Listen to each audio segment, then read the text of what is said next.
Escute o que eu vou lhe dizer através desse vídeo.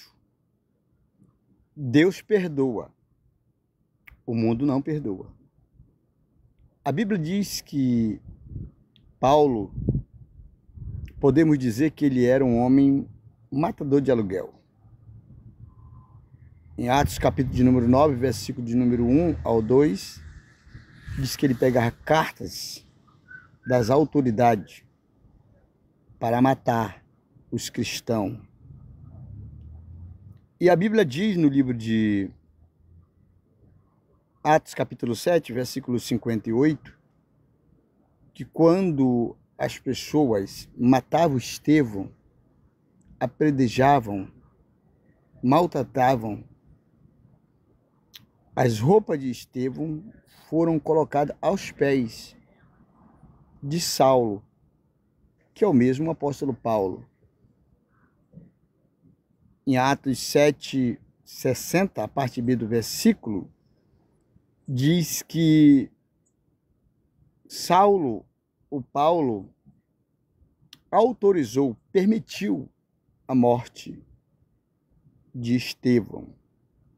Isso significa que Paulo tinha um passado, uma história, como muitos têm nos dias de hoje. Só que a Bíblia diz no livro de Atos 9, o versículo 3, que Paulo teve um encontro com Cristo e foi transformado. E a Bíblia diz que aquele que confessa os seus pecados e deixa, alcança misericórdia. Em Atos 9, o versículo de número 20, diz que Paulo começa a pregar o Evangelho de Cristo e a falar que Jesus salva.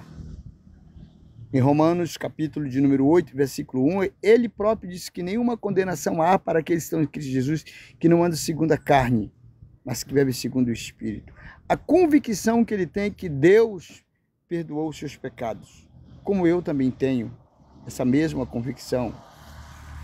Porém, o mundo não perdoa.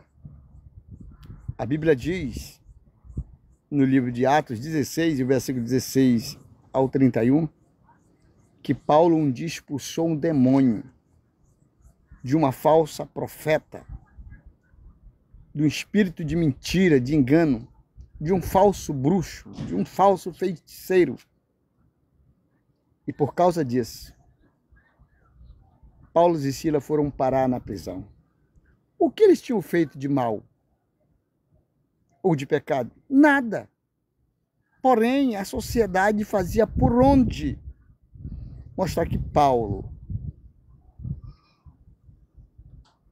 não era aquilo que demonstrava ser.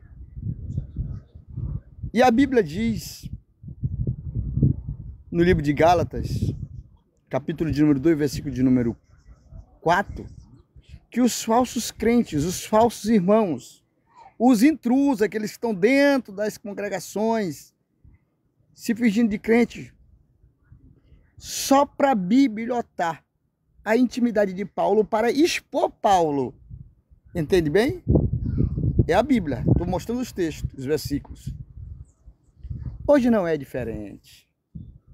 Jesus perdoa o alcoólatra, o dependente químico, o homicida, o ladrão, a prostituta, liberta o feiticeiro.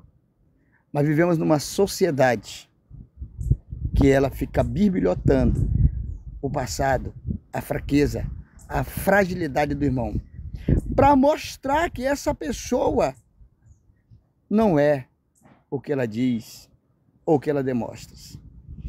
A diferença disso é que Paulo, em Gálatas 2, 20, diz: já não vivo mais eu, mas Cristo vive em mim. E a vida que eu vivo na carne, vivo na fé em Cristo Jesus, que me amou e morreu para me salvar. Eita glória! Não importa o seu passado, a sua história.